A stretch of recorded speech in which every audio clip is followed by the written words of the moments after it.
Welcome everyone to Aionics Fortnightly, episode 32.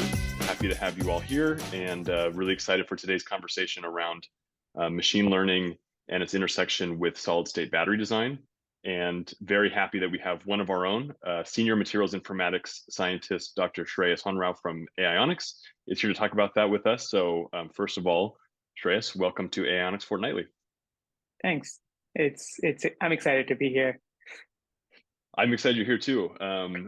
Shreyas and I have known each other for a while, and having both worked in the space of solid state electrolytes and materials informatics, it's really fun now that we get to work together after having kind of worked on that independently over the years. And I think he's a great speaker to talk about this. One of the first things I knew about him was that he had developed some models that had pretty clearly and quantitatively outperformed the models that I had years prior had built. And so I thought, this guy must be good. And this is science in action, right? That over time, our models get better and better.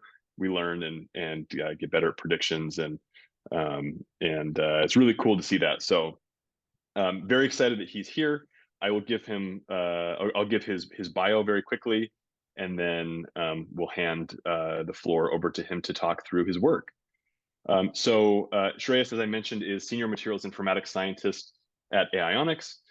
He holds a PhD in Material Science from Cornell, and between Cornell and Aionics has spent many years, I think 4 years, at NASA Ames. So we often joke that it's not rocket science, but it is kind of rocket science for Shreyas. He's pretty close to a rocket scientist, having spent that much time at NASA Ames. And he worked there on this work, which you're going to see, and really has pretty broad experience in the materials informatics world, looking at structure, property, and processing relationships, materials design, informatics, shape memory alloys, solid defects, and diffusion. And I always really enjoy our conversations around these topics. So with no further ado, I will hand it over to Shreyas. And as always, I will encourage those of you here today to raise your hand, throw questions in the chat, engage at any point, and we will turn this into as conversational as we want it to be. So with that, Shreyas, the floor is yours. Thanks, Austin, for the introduction. And yeah, please feel free to stop me at any point with questions. So I want this more to be a discussion. So anytime there's good questions and feedback, and it will be helpful. So like Austin mentioned, this was work I did while I was at NASA. This was part of the computational materials group at NASA. And it was pretty much inspired based on what Austin did in his PhD work. So I'm going to say he was one of the first people to actually look at solid state electrolytes and use machine learning to make predictions to discover new materials. And his paper was what got me started on this project. We saw that there was a model out there for predicting properties of these solid electrolytes. And the task in front of me was, can we make improvements to his approach? And so that's kind of what kicked off the work. And I'll briefly go into what we found out based on our search. So everyone knows about lithium batteries, but just a little background for those who might be a little less familiar. So these batteries have been around for a while. Their discovery, in fact, was such a game changer that the founders, Goodenough, Whittingham, and Yoshino, actually got the Nobel Prize in Chemistry in 2019 for their pioneering work. So big deal. It was a really big deal. So they work really well to now. We've seen improvements in these batteries, but like any other technology, lithium batteries are slowly reaching their limits in terms of capacity, energy density, and so on. So we are always looking out for the next best technology to try and improve what we have. And one way to do that is going towards solid batteries. So just to give a brief overview, what do lithium batteries look like? Traditional batteries have an anode, a cathode, and then a liquid electrolyte that's encompassing these two electrodes. And traditionally, the anode is a material like graphite, which has really good properties. People nowadays have been trying to use some silicon to make it even better. Silicon has a higher capacity. It has its own challenges, but it works as a good anode too. Cathode, typically NMC, NCA. These are the most common nickel, manganese, cobalt-based cathodes. And the electrolyte is most commonly a lithium salt in an organic solvent. So LiPF6 in dimethyl carbonate, diethyl carbonate, ethylene carbonate. So these are typical conventional batteries. Most of the batteries out there, whether they are in cars or any other commercial products, have some combination of these electrodes and electrolytes. So the challenge with these conventional batteries is that the liquid electrolyte is pretty flammable. And if there's ever a case of thermal runaway due to external heating, these electrolytes are going to catch fire. And I believe all of us have heard of cases where batteries have caught fire and have burnt down the entire warehouse or have been really difficult to extinguish. So one challenge we want to try and solve in the next generation of batteries is to make these more safer. So safety is one big challenge that we want to try and address. And the other thing is the choice of graphite limits us to what energy densities we can get from these batteries. And if we go to using a solid electrolyte instead, it also allows us to use lithium as an anode, which we cannot use in a conventional battery. So it not only solves the problem of safety, but also can give us ways to access higher energy densities. So in a solid state battery, you would replace the liquid electrolyte solution with a solid layer, which acts as the electrolyte, but also as a separator between the anode and the cathode. And to perform these functions, it has to have certain properties. So the solid electrolyte needs to have a high ionic conductivity. And what that means is it needs to allow lithium ions to migrate from the anode to cathode during discharge and from the cathode back to the anode during the charging cycle. And it not just has to allow them to flow, but when we care about batteries, we are really interested in faster charging, or we need higher power densities. What that means is these lithium ions need to flow really quickly from one electrode to the other. So we want materials where this conductivity of the ions is enhanced as much as possible. So that's what we focus on the most in this project. What we are also interested in is that these materials, while letting the lithiums pass, need to be insulating in terms of not letting electrons flow. Because if you say have an electron somewhere in the electrolyte and it reacts with a lithium ion and reduces it, you can have lithium dendrites that form and propagate and lead to short circuit. So you want this material to have high ionic conductivity, but at the same time have a low electron conductivity. Finally, a couple of other properties that we're interested in is we want this material to be stable. So it should not react with the anode or the cathode. So we measured this using the electrochemical window, and I'll talk more about it. So stability is another thing that we're concerned in. And so we take these factors and we try to do a search of all the lithium materials that we can find and see if we can find some good conductors, good electrolytes from that pool. So there's a few different ways to study ionic migration. So we're looking at lithium moving to the electrolyte, and the most obvious way you can think of is experimental measurements. Why don't you take a material, put it in the lab, and see what the ionic conductivity of the material is? That's the easiest way to do it. But also, in terms of availability of data of these measurements, there's not a lot of data available. And Austin will give you firsthand, will attest to this firsthand, because in his project, the big challenge was that the data set that they had, where they used experimental conductivities that was limited to a few, maybe like 40 data points. So that's a huge challenge.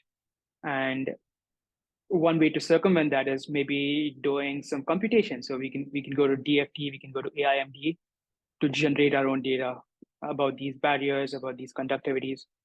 So just to clarify, we can talk about ionic migration in terms of the conductivity, but also in terms of the energy barriers. So for a material to be a good conductor, it needs to have a low barrier for it to move around.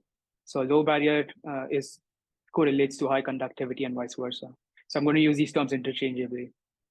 So we can compute these barriers from DFT, from MD, but again, these are super expensive calculation, and I could do that for a handful of materials, but definitely not for an entire set of compounds that span different chemistries and space. So we wanted something that's cheaper, but also gives us kind of accurate measurements of ionic migration. So what we ended up was using this bond valence approach. And I'll give you a quick description of what this method does, but again, not going into too much detail. If you have questions, you can stop me here. But what we are interested in is getting these bond valences around an atom. So if we have a lithium atom in a system, we can compute the bond valences of each bond that the lithium forms with its neighbors. So these bond valences Sij between an atom I and atom J can be summed over for all bonds around I, and that will, in a perfect latticide, those should add up to its atomic valence, so the valency of that atom. So in the case of lithium, it would be +1. All the bonds, the Sijs would add up to +1. And these Sijs are simply measures of the electrostatic strength of the bonds. So here, Rij is the distance between I and the bonded atom J, and R0 and B are constants, which are, they are constants, they are fixed for every pair of atoms which form the bonds. For every I and J, there's a fixed R0 and B value. So we can get these Sijs for all bonds around a particular atom. And like I said, if it sits in a perfect latticide, these would add up to an ideal valence of the element. But if these don't sit in perfect laticides, if we look at some interstitial site in the crystal, these Sijs are going to add up to a VI that's different from the VI ideal. And that difference is what we call the bond valence mismatch. And the theory here is that if we can find the paths or the sites along which the Vij remains low, sufficiently low, those could represent probable pathways. So the main trick here is to relate these delta Vijs to an energy scale. And the Adams group from NUS in Singapore were able to do that really well. They connected the delta Vis to an energy scale. And essentially what they did was they varied the energy till they found, so they increased the energy till they found a value at which all the paths with low delta V's are connected. So if we go from the left face of the crystal to the right or from top to bottom, you would get a continuous percolating pathway. So the minimum energy at which you would get these pathways was the energy barrier or the percolation barrier, which I will also call it 3D barrier because this is the energy for all three directions. So this BV method gives us an estimation of these 3D barriers. And while it's not as accurate as DFT, what we observed was, sorry, I have a slide here. Yeah, what we observed was when we plot these bond valence and DFT energies, sorry, bond valence energies versus DFT energies, we get a pretty good agreement. So we had confidence that using the bond valence method would give us good barriers, energy barriers for this method, and that's what we decided to use. And the main point is that these are all very computationally efficient as compared to DFT calculations. So we can run them for a few thousand compounds within maybe a couple of days. So that was really good for us. The second property we were interested in, like I said, is the electrochemical stability of these materials. And here, for example, if I have a material like Li3PS4, what this plot shows us is what range of potentials is Li3PS4 stable between. So here, the stability of Li3PS4 extends from about 1.7 to 2.2 electron volts. Ideally, we want electrolytes that are stable from 0 to 4 volts, or what is typically the voltage range in a battery. What happens if you take this material and stick it up with a lithium anode on the left side is it would decompose. And if you want to find what the decomposition products would be, they would be these. So you want to find what is stable at 0 volt, and this is Li2S and Li3P. So essentially, if I have a Li3PS4 as my electrolyte and I keep it in contact with lithium, they're going to decompose into Li2S and Li3P. So we can get these stability windows of these different materials from the ground potential analysis, and I break down the electrochemical stability into two quantities: the reduction potential, which is basically the left edge for a given compound, and the right edge is the oxidation potential. And I will use those terms going forward. So we start off with this database of all lithium compounds that we can access from materials project, which is about 15,000 materials. We compute these two different properties for them. So the 3D barriers using the bond valence method, the electrochemical stabilities, which is basically the reduction and oxidation potential values for each compound. And then we can perform screening straight away on the database without any machine learning. We can just look at the values that we have and see what filters we can use to get good electrolytes, good coating candidates. And then we can also train models using this data to make predictions for newer materials, so for materials that are not in this database. And along with these two main properties, we also include more information about these compounds in the database. So we have information about the stability of these materials. So we use the energy above hull as a criteria, and that's basically telling us how stable or how synthesizable a material is. The lower the energy above hull, the more stable it is. And another quantity we use is the band gap. And again, we took this idea based on Austin's work. So I said that the electrolytes need to be bad conductors of electrons, and that in different words, that means the electrolyte needs to be an insulator. And insulators typically have a positive band gap. So we are looking for band gap as a proxy for the electronic conductivity of these materials.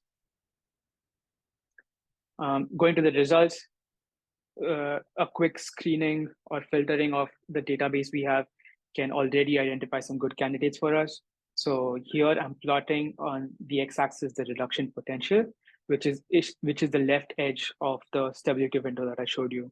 So if the reduction potential of these materials is at 0, that means that those materials would be stable in contact with lithium. If they're not 0, it means they would either need to form a stable SEI or they would need an anode coating that goes between the anode and the electrolyte. The y-axis is the 3D barrier that's computed using soft PV, using the bond valence method. And again, this is a small set of candidates that are filtered out, which have a barrier that is less than half an EV. So these are really good ionic conductors because they have low barriers. I've color coded some of them based on their chemistry. So sulfides, oxides, halides, these are some of the common electrolytes people have studied. So I circled some of them. So the requirements we are looking for here, like I mentioned, was 3D barrier needs to be less than half an electron volt. This is an arbitrary number. We can set that to 0.4, 0.6, depending on how strict we want our filtering criteria to be. We've also made sure that these candidates are stable or close to being stable so that they can be synthesized. So we limit their energy above hull to only 30 MeV.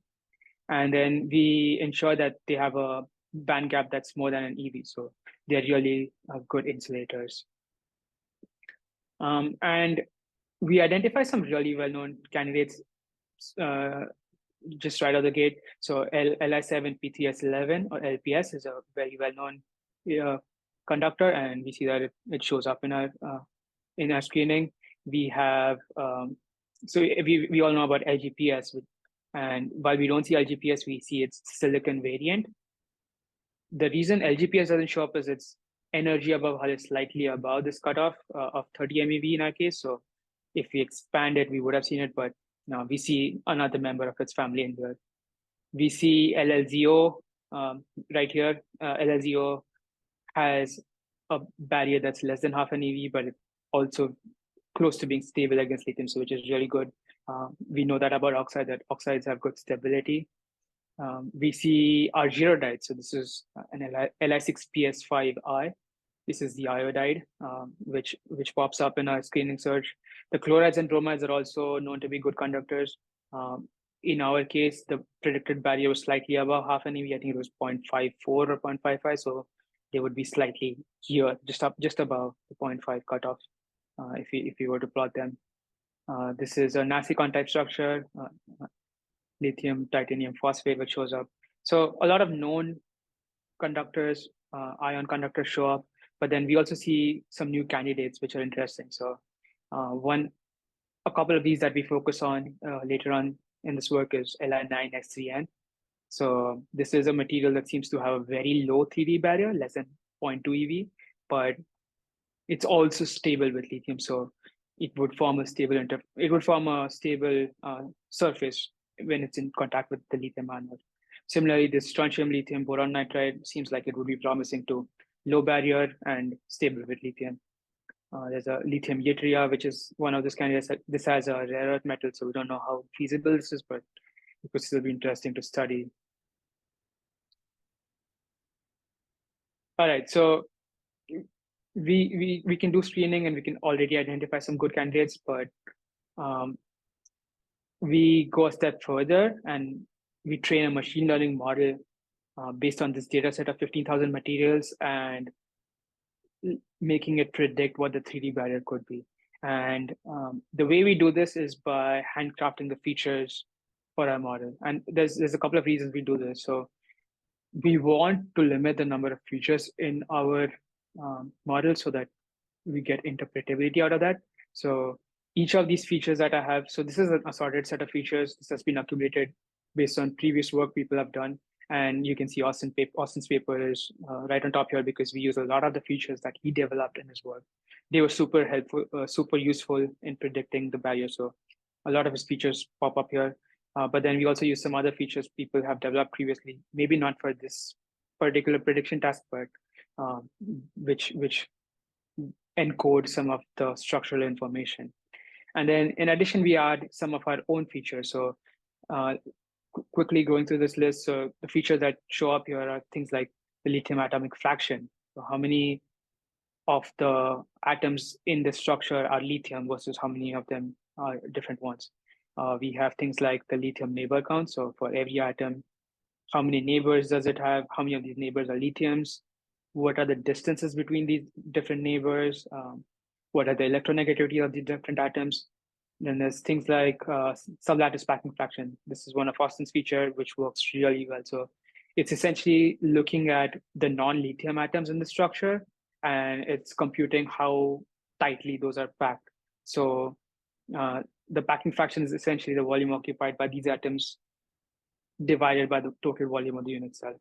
And intuitively, you can think about this being a great predictor of migration because the more tightly a structure is packed, the less empty space there is in between for lithium ions to move through in between. So we have these lithium ions and we want these lithium ions to flow through the crystal structure. And if the rest of the sublattice is tightly packed, these lithium ions won't have much room. But a lower sublattice packing fraction is going to allow more room for the lithium ions to pass through unhindered. So that's a very important feature that we have. Another one that we came up on our own is this diameter of the largest free sphere. And it's essentially looking at what is the largest marble that we can pass through this crystal structure. What is the largest diameter of the marble that we can pass through without it touching any other atom? So it's also looking at something similar. We are looking at these empty spaces in between, and we're trying to see which structures maximize this empty space, allowing more lithiums to move quickly within it. And then finally, we added these 5 XRD-based features. So we computed XRD patterns for all of these structures, and we took the first 5 principal components. And the reason we do this is because these provide like a single fingerprint that kind of captures the whole structural information. For all the other all the other features are more like individual properties of that structure. The XRD would be like a whole fingerprint of the entire crystal structure. So we add these 5 features, and that gives us a table of about 22 features, and we get really good predictability by using this small set of features and predicting the energy barriers. So here's what the results look like. I show for each model, it's a combination of the features that we use and the algorithm that we use. In this work, we use ensemble learning algorithms, so random forests, RF, and gradient boosting decision trees, GB. And the reason we use these are because, so these methods combine predictions from several base estimators, and this helps reduce the bias and variance, thus improving the performance of our models. But what really makes these useful is these models work really well on medium-sized data sets like the one we have, where there's a mix of categorical and continuous features that span different scales. So wherever you have an assorted set of features, try using these methods. They are pretty robust. You don't need any feature scaling, so they work really well. We found that a gradient boosting model performed the best. We show the R square, and the vector length is essentially the number of features used in each model. And so we get best performance from the gradient boosting models.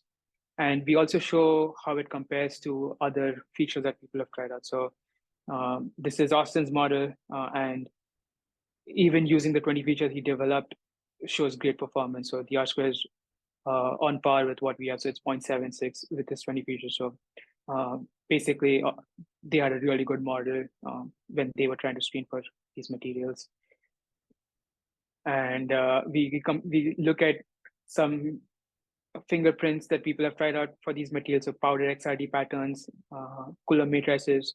These are not specifically designed for predicting barriers, but they capture information about the crystal structure, and they give R squares of about 0.7.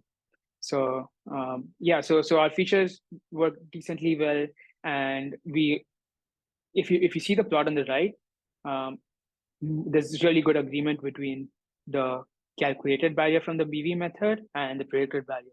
And you'll see some outliers here to the right at higher barriers, but the region we're interested in is this area close to the origin. The darker shade means a higher density of points. So we are interested in compounds that have low barriers, which lie in this lower left quadrant here. And we see that predictions out here are pretty good. So we are confident that our models can help us make predictions for new materials that are not in our training data set. So we can extend these models to make new predictions. So Shreyas, I was going to say that was the table that got me excited. One, because it was a good validation that original model had some predictive power. Because your data set here is very different from the data set that we had trained on, which was great. But then the better part was that, of course, the two models are higher performance with a similar vector length, which is cool. So it's good to see that noise or that signal come through. Yeah, and we also made sure we use your features with the same model. So in this case, the model stayed the same, but the features were varied. So yeah, your features were definitely great, and I guess like 30 to 40% of our data set was features from your model. So it's enough confirmation that those are good features. Yeah, the universe of features just for every problem just gets bigger and bigger over time, I guess. So it's good to have it didn't make sense to reinvent the wheel. Like we had something that people had worked on, and I feel like most people would try to develop new features and see if it works. And it just made sense to me to use things that have worked previously and maybe make a couple of additions to that. Awesome. Sorry, I cut you off there. No. This is a good point to slow down and make sure that people get the takeaway message that we can hand tune these features, and if we had an even larger data set, maybe we could throw it to a neural network, see if it makes good predictions. But what a model like this allows us to do is it allows us to use our domain knowledge and expertise to handcraft these features to a small enough set that not just improves predictions, but also makes these interpretable. And basically leads us to the next slide. So We wanted these models to be interpretable, and that was a major motivation to keep them simple and keep them limited to the 2022 feature that we use. So this is probably one of the most exciting slides, so I'm going to take my time going through this. So we use these Shapley additive explanations or SHAP values to provide feature importances. So these are essentially, so SHAP values are game theory based predictions. And what we're essentially doing is we are breaking down the individual predictions in our model to show the effect of every feature. And um, in like to define what these values are, they measure the impact of having a certain value for a given feature in comparison to the feature taking a baseline value. And what that means is, so this is a material that I said was very promising. It had a low barrier, it had good stability, and we wanted to break down its predictions and see why it has such low barrier. And so every set of letters here is a feature. So SPF stands for the sublattice packing fraction. Li is the lithium fraction. This is the diameter of the largest free sphere, and so on. So each of these is a feature, and the number on the right is the value of the feature for the given material. So for Li9S3N, its sublattice packing fraction has a value of 0.08, which in simple terms means that the sublattice is very loosely packed. If you compare it to the average value across the entire data set, the data set would have a value that's much higher than 0.08. So this material has a very loosely packed sublattice, which allows the lithium more room to move around, and that contributes to lowering the barrier in this material. So these arrows, the red and blue arrows, represent feature effects that drive the predicted 3D barrier higher and lower. So red arrows are pushing the barrier to the right, blue arrows are pushing the barrier to the left. The length of the arrow dictates the magnitude of the effect. So what that means is this SPF, which has the largest blue arrow, because Li9S3N has a very small sublattice packing fraction, because there's so much room within the sublattice for the lithium to move, it contributes towards driving the predicted barrier lower by a huge amount. So the base value for, if I just take the mean of all the barriers in the data set, it would be about 1.5. And what contributes the most to lowering this barrier from 1.5 to its true value of about 0.19 are these different factors. And primary among those is the sublattice packing fraction being so low, pushing the barrier all the way to the left. The second most important factor seems to be the lithium fraction. So the lithium fraction in this material is how many of the atoms in this compound are lithiums, which is about 0.69. So because there's so many lithium atoms and so many lithium sites, it makes it easy for the lithiums to hop from one point to another and to flow through the structure. So again, having a high lithium fraction allows this material to have a lower barrier. Similarly, for a different material, so this is Li2CO3, lithium carbonate, which is a very commonly known material.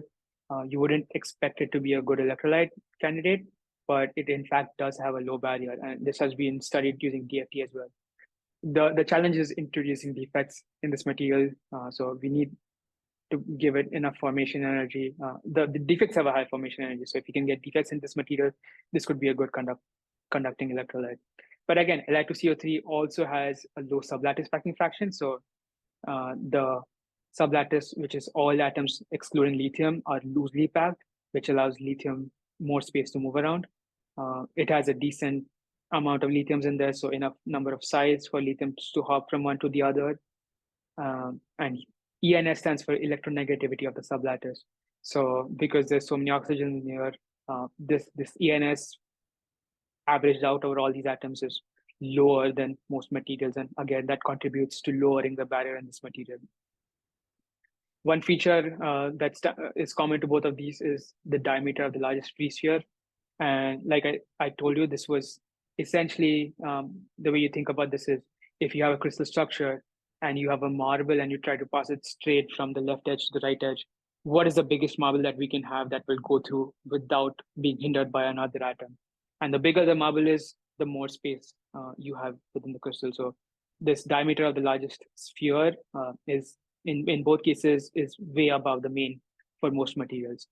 So again, this is a good predictor that these materials are have space for the lithium to move about. And just to contrast these two scenarios, we had another material, the strontium lithium boron nitride, which also has a low prediction for the barrier. It's also 0.12, which is pretty low. But the factors that make this a good conductor are different from what make the other two a good conductor. So this material does not have a small packing fraction. It does not have a large lithium fraction. It does not even have a very highly electronegative sublattice. So in fact, the sublattice packing fraction, which is low in these two cases, is actually so high that it contributes to moving the prediction towards the right. So it's making the barrier prediction higher in this material. So the whole crystal structure, if you look at the sublattice atoms, they occupy a larger fraction of the total space. But thinking about this a different way, if you see what these atoms are strontium atoms, and strontium is huge. So even if the strontium atoms are occupying a large fraction of the total space in the crystal, they are so big that the empty space, which is a smaller fraction, is still large enough for these lithium atoms to be able to move. So because the whole crystal structure itself is enlarged, even what appears to be small fractions of space are large enough to allow lithiums to move. So we capture these through terms like the SNC and the LNC, which are the sublattice neighbor count and the lithium neighbor count. Again, Austin's features, he should recognize those, but they're essentially counting how many neighbors does a lithium atom have within a given radius.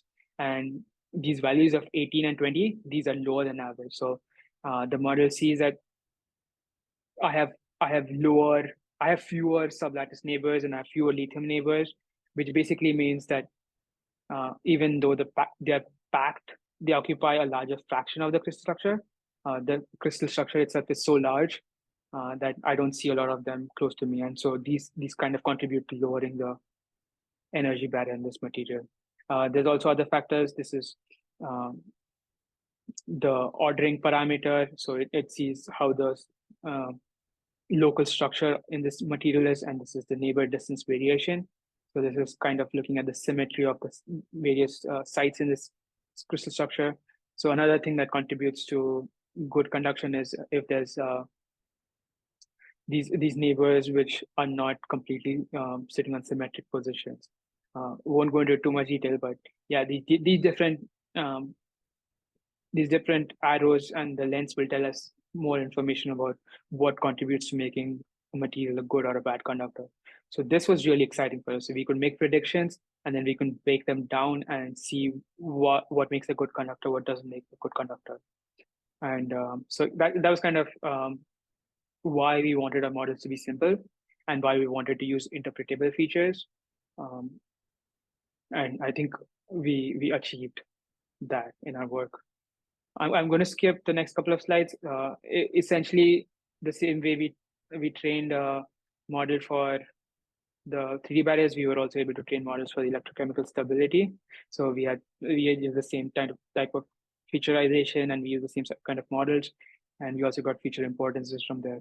But the last slide of results I have is just looking at these feature importances on the model level. So we could look at them on the individual level, but if you sum them up and see contributions on the model scale, we see that the sublattice packing fraction is still one of the most important features. So this plot on the left is of the permutation feature importances. And it's essentially saying, if I take one of the features that I have and randomly permute all the values in that column, what effect would that have on the R square of my model? So this SPF having a length of 0.3 says if I randomize the SPF values and if the model does not have that information about the SPF, it will lead to an R square that's 0.3 lower than my original model.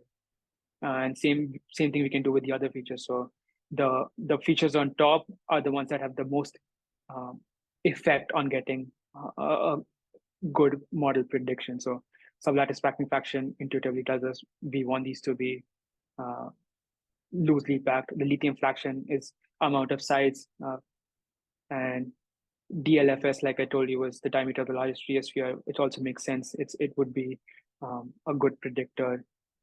We were interested in seeing this XRD parameter show up. So XRD was just capturing the crystal structure. So this has less interpretability, but it kind of shows us that the structure in encapsulated through this PCA feature is also providing a lot of information to our model. And on the right is just simple correlation plots between each feature and every other feature, and also between every feature and the energy barrier. And so this kind of helps confirm some of our intuition. So this, if you look at the first column, what it tells us is if, let's say we go to the SPF row, here the blue color indicates a positive correlation between the feature and the barrier, and red indicates a negative correlation. The darker the square means a stronger correlation, and if it's faint, it means there's lighter correlation. So SPF has a positive correlation with the energy barrier, which means when the packing fraction is lower, the barrier would be lower. So lower packing fraction means lower barrier and higher conductivity. If we go to the lithium fraction, it has a negative correlation. So Li has a pinkish square, which means when there are more lithiums, you would get a lower barrier. So you can look at this pairwise correlations. The other thing that we got out of this plot is none of these parameters are strongly related to the barrier by itself. So none of these squares in the first column are very dark, but when you put them together, they give us really good predictability. So yeah, that brings me to a summary of what we did. So we started with this database that we put together, where we took about 15,000 lithium compounds from materials project. We computed their barriers, their stabilities, energy above hull, band gaps, and then we can add more properties to this going forward. So things like bulk modulus are important. We can add that to the database. We can perform screening to straight away get some interesting observations, but we can also train ML models that help us extend these predictions to materials outside the database, and also help us interpret predictions on the individual level as well as the model level. One thing to note is that these feature importances and the PFI and the SHAP values, they're not intrinsic predictors of feature importance. They are tied to the model. So basically, for accurate models where we have physically motivated features, they make sense because they are usually also representative of the true correlations, but we need to be careful when we use them in our models because they are technically model dependent feature importances. So just saying that the high SPF leads to a high barrier is the model telling us that this is what I use for my predictions, but they might not reveal causality in the actual predictions. So just a point to note, be careful when you use these feature importance. But yeah, that brings me to the end of my presentation. Happy to take any questions. Awesome. Thanks, Shreyas. And we do have a question right away. So I will just ask it for Solomon, who's done some great work in this field as well. His question is, did you try to reduce the number of parameters required to make predictions based on the feature importance? I did not try to go below 22 features. So we actually started off with a few more features, and then we ended up at 22. This was mostly an analysis that we performed where we tried reducing the features and we didn't see any improvement in performance. So we got good predictability from these features, and we also ensured that these were not strongly correlated with each other, which meant each of them was capturing a different set of information from the structures. So we stuck to 20 features. If our data set was smaller, we would think about going even smaller in feature size, but for this kind of data set, 20 features made sense. Great, thanks. And Solomon, if you have a follow-up, just feel free to raise your hand or type it in the chat box. Oh, I see a raised hand. Okay. Let me just give Solomon the ability to ask his question here. Thanks, Austin. Shreyas, fascinating talk. I'm just really curious about these 22 features that you ended up with. Did you try to figure out if they were correlated in any way? Yeah. So the plot I showed out here is essentially on the right is looking at the Pearson correlations between these features. The only features that show a strongish correlation are these three ordering parameters, OP1, OP2, OP3. That's where you see kind of dark squares. But for everything else, so if every square is a feature correlation between two features. So if you go along the row and the column, you're going to see what features contribute to that correlation, to that square.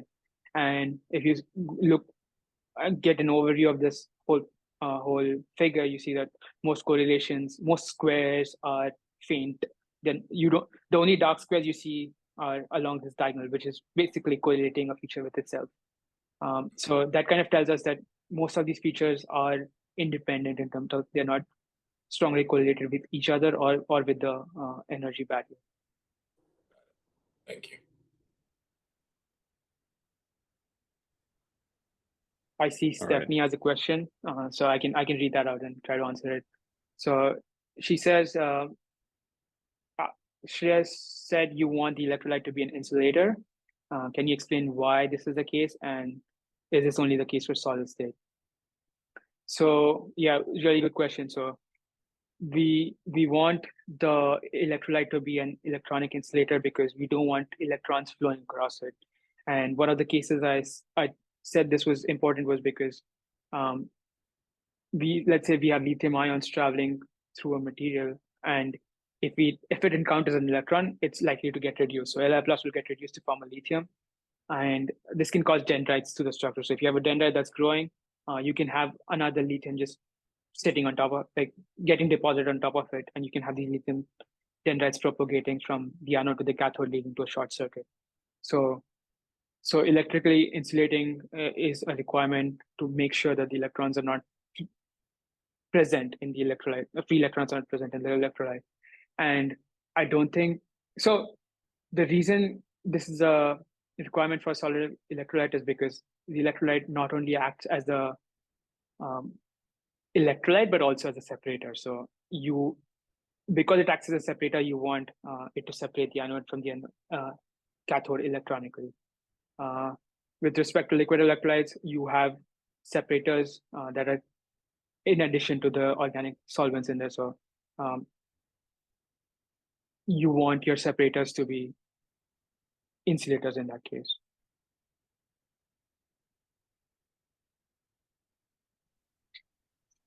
And same deal, Stephanie, if you have any follow-ups, feel free to raise your hand. I wanted to ask you a question on the back on the feature front, which is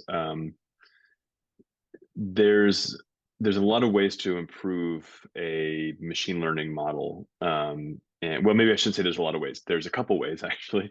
One of them is better methods, right? And we've certainly seen how the impact of that in terms of large language models going from, basically on no one's radar a few years ago to taking over the world. Despite the fact that there's not that much more language, data in the world than there was a few years ago. In this case, okay, maybe we can come up with some better models. Maybe we can generate some more data. Maybe we can engineer some better features.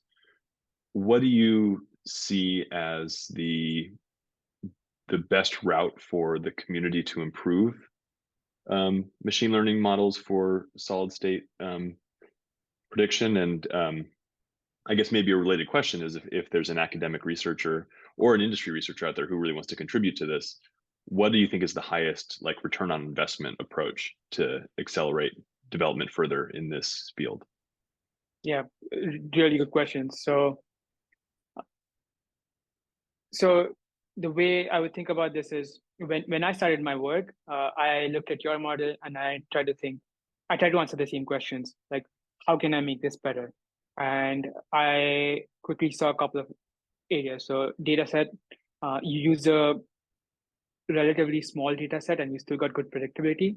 But obviously, if I had a data set that was larger, that would improve the model. So the challenge was getting a larger data set of for the energy barrier task. And um, we were able to do that using the bond valence method. So if you have certain techniques that let you generate larger data sets, that's always going to be helpful. So we were able to do that task. But the other thing going to the larger data set allowed us to do was it let us use more complex models. So because you had a small data set, you were limited to using a 5-feature model with a logistic regression algorithm, which was very suitable for the data set size you have. But since we had about 15,000 materials, we could call it more complex without ending up overtraining our models. So we ended up using this ensemble method with about 20 features. So it kind of went hand in hand, where more data points allowed us to go past the linear space that you were looking at for your models and explore these nonlinear relationships between the data and the target values. And to answer your second question about what can be done to maybe even build up on these models. So the first thing is, so this database has some properties that are relevant to conductors. We can add more properties to this. So another thing I've touched upon a couple of times is we want to avoid lithium dendrites propagating in our solid electrolytes. And people assume going through solid electrolytes would help stop lithium dendrites from penetrating through it, but that was not the case. We see dendrites even in these materials. There have been works that have been able to relate the dendrite propagation with the bulk modulus of a material. So if we can compute bulk modulus for a few materials and train a model to do that, that would be an addition that would be useful along with these other predictions. But something that I realized in hindsight, which I think it's even more relevant now that I work in industry, is when we think about this in academia, we're thinking about trying to find the best material, but there's a few different problems that exist when we go from a cell that works well in a lab to manufacturing it on a large scale. And so these practical problems we usually just neglect when we're working on in academia, and I think those should be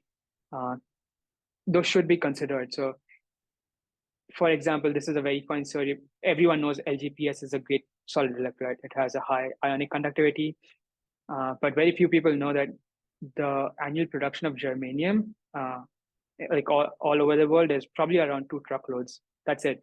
And I heard this in Professor Cedar's talk a while ago, and it really struck me because there's so many different applications that need germanium that will be willing to pay a lot more for those 2 truckloads that get pretty severe, that there is zero chance that LGPS is going into any commercial EVs or any other batteries. So sure, LGPS is a great electrolyte, but it has no commercial value. And so you need to think about things like cost, availability, manufacturability, how many of these can actually be scaled up to production. And that's a challenge with solid electrolytes have so many advantages in terms of safety and enabling higher energy density. But it's been challenging for these different companies to scale up their manufacturing. There's things that need to be considered. Interfacial stability is a problem. We need external pressure in a lot of cases. So these are problems that should not be neglected when looking at these materials, because there's a lot of good materials that exist, a lot of good fast ion conductors. I just reviewed a paper last week where the scientists found a couple of interesting chemistries which showed better conductivity than LGPS. I have questions about the synthesizability of these structures, but I mean, finding good conductors is not a problem. It's how do you transfer that electrolyte from the cell level in the lab to maybe going into your car. Yeah, and I was going to say, that's fascinating about germanium. I didn't realize that was the extent of production. LPS, which is another great conductor, most people don't realize has a thermodynamic stability, electrochemical stability window of 0. So that's a great conductor too, but the minute you put it in contact with some electrode, it's gonna break down some way or another. I had one question. We're just about out of time, but I had a follow-up question on that. I completely agree with everything you just said about thinking about processing and manufacturing. And one of the limitations, I think, of approaches like these, which focus on screening these materials at the atomistic scale, is the mesoscale and macro scale factors in solid electrolytes, right? These are, for the most part, usually polycrystalline. You have some grain boundaries. Sometimes they're characterized, sometimes they're not. I was thinking about this when you were showing the R squared, getting closer and closer to one, and wondering, is there going to be some asymptote at some point where we just can't get above, I don't know what the number is, let's say 0.9. We just can't get above 0.9 unless we know something about the grain boundaries. How do you think about that part of the equation? Do you think that's an important part of the equation? And I guess maybe the same question before is like, what could we do about that? Yeah. So if we make comparisons to DFT data, we probably won't reach that asymptote. So if we are looking at R squared here, as long as we're making predictions against computed values where we don't take into consideration the microstructure, yes, you could still get predictions that are higher. But that's the challenge when we try to make predictions that match experiments. So a lot of what we do in theory is ideal crystal structures, no defects, no interfaces, and it's hard to account for all of those when we are actually looking at practical materials. So I'm probably not the best person to answer how we could go from computations to experiments and bridge that gap. But yeah, that's another layer that needs to be solved in order to take academic research and putting it into like commercial applications. So maybe you have a better idea. No, I mean, I guess better like reporting and curation of data around like grain sizes and things would be a good first step. At least then you could see if those are like how those factor into models. Maybe you can have some like correction terms based on something about the grain boundaries, but from what I've seen, that information is not usually reported in papers. I've seen this before because I looked at the same experimental data that you were looking into, and two groups use the same material and report completely different conductivities. And it could be that the microstructures are different, they have different porosities or whatever. But like, when you start adding these external parameters, it can get pretty complex. Yeah, and Solomon's recommending that we featureize those differences, which seems to me like be a great idea. We can get the data. Yeah. The challenge is getting the data. Usually with these kind of models, it's the pre-processing and getting the data ready, like getting the data set assembled. That's a challenge. The algorithms are mostly there. You don't need to. You can use most out-of-the-box methods, and they would work fairly well with the data sets you have. It's getting the right data and the right features. That's a challenge. Yeah, and I think here we should shout out the work of Xuping Ong at UC San Diego, who's I know at least has one paper on looking at corrections to potentials for diffusion based on grain boundary information, which is I think a very interesting first step down that road. But lots more work to do. Agreed. With that, if there's no other questions, we are just about at time. So I'll take this chance to thank you for a fantastic talk, Shreyas, and to thank you for joining us here at Aionics Fortnightly and sharing some of your work with us. Thanks for having me. All right, and thanks everyone for joining us, and we will see you in a fortnight at the next one. Thanks everyone. Take care.